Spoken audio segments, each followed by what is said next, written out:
gençler o zaman eğlencelenmeye başlıyor. Konusunda özellikle Yeşilay'ımız görseller hazırlanmış. Şurada 4 farklı yoncadan işte et ve et ürünleri, süt ve suyu, bunu da yaş kategorisine göre hem anaokulları, hem ilkokulları, hem ortaokulları. Öncelikle teşekkür ederim böyle bir hassas zamanında vatandaşımızı doğru bilgilendirme adına İlke Haber Ajansı olarak üzerinize düşeni yapıyorsunuz ve bu ortamda da can güvenliğinizi de tehlikeye koyarak vatandaşlık görevimizi basın olarak güzel bir çalışma yapıyorsunuz. Sizi hem tebrik ediyor hem de dikkatli olmaya da davet ediyorum. Çünkü bize çok lazımsınız. Koronavirüsün hızla yayılmasının temelinde zaten biz 100 yıldır sürekli vurguladığımız, sürekli söylediğimiz bağımlılıklarla mücadele kapsamında temizlik alışkanlıkları ve tütün mamulleri, ondan sonra nargile, ondan sonra alkol, benzeri şeylerin de bu virüsün hızla yayılmasının altyapısını oluşturduğuna inanıyoruz. Çünkü korona temasla yayılıyor. İnsanların bir araya gelmesiyle yayılıyor ve tedbirsizlikle yayılan bir virüs çeşidi olarak görüyoruz. Dünyada çok hızlı yayılmasının sebebi de günümüzün teknolojik imkanlarının kullanılarak seyahat yapmamızın sonucudur. Yani bugün ülkeler arasında gidiş gelişler çok basit. Uçak var, ticari ilişkilerimiz var.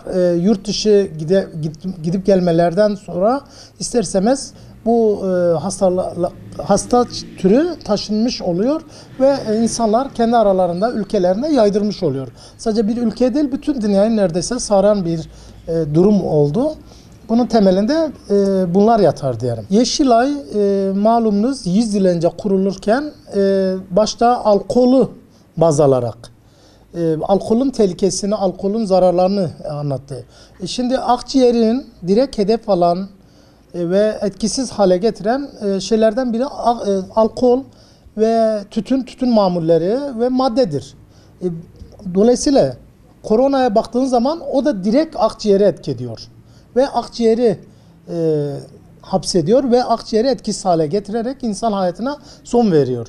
Bunun içindir zaten Genel Başkanımız Profesör Doktor Mücahit Öztürk hocamız hep bunun üzerine durdu. Koronanın ortaya çıkışından bu yana. Hem insanların temizlik, hijyene dikkat etmesi, beslenmeye dikkat etmesi hem de bu sigarayı ve nargileyi bir an önce bırakması, kısa vadeli değil uzun vadeli tamamıyla hayattan çıkarması, alkolü hiç yanaşmaması ve maddeden uzak durmasını hedeflettiriyor. Yeşilay bunu insanlarımızın hedefine koymasını istiyor ki sağlıklı ve verimli bir hayat sürdürebilelim diyor. Bu anlamda Yeşilay'ımız bilgilendirme çalışmaları son hızla devam ettiriyor. Ki öncesinde de TBM, Türkiye Bağımlılıklarla Mücadele kapsamındaki eğitim programlarımızda ana sınıf, ortaokul, ilkokul, lise, yetişkinler olsun sağlıklı beslenme ile ilgili bizim bir serimiz var. Bizim bir alanımız var, anlatımımız var. Yani TBM anlatımımız var. Bunu ne kadar önemli olduğunu bu süreçte daha iyi görmüş oluyoruz.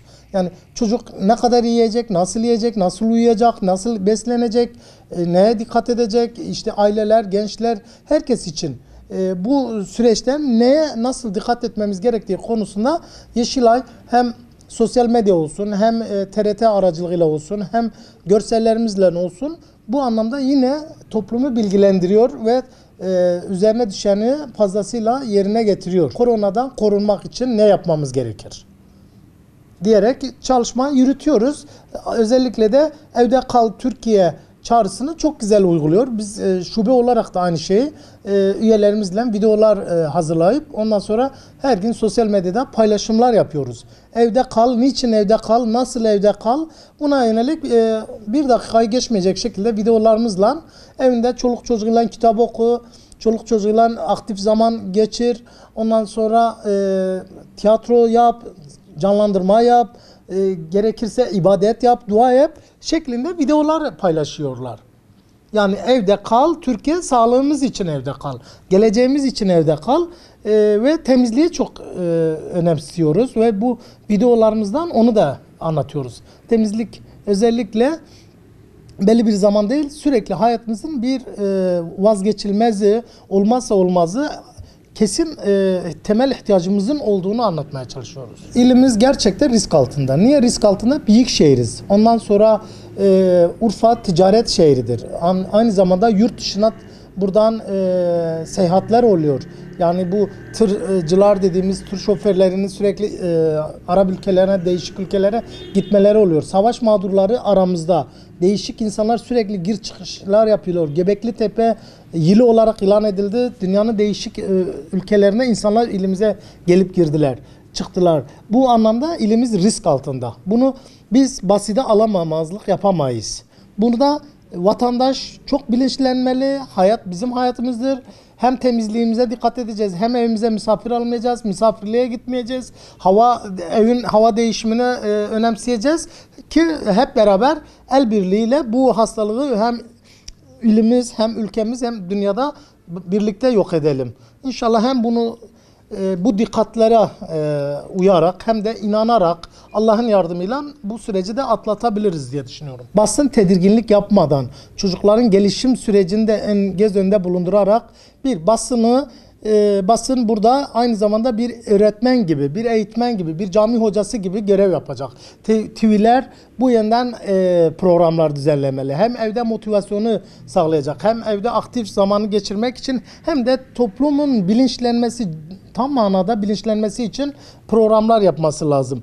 Ki burada hem zamana çok dikkat edeceğiz, hem bu süreci çok önemseyeceğiz, hem temizliğimize dikkat edeceğiz ve birbirimizi uyarma konusunda da üzerimize düşeni yapacağız. Ancak şuna da çok dikkat edeceğiz.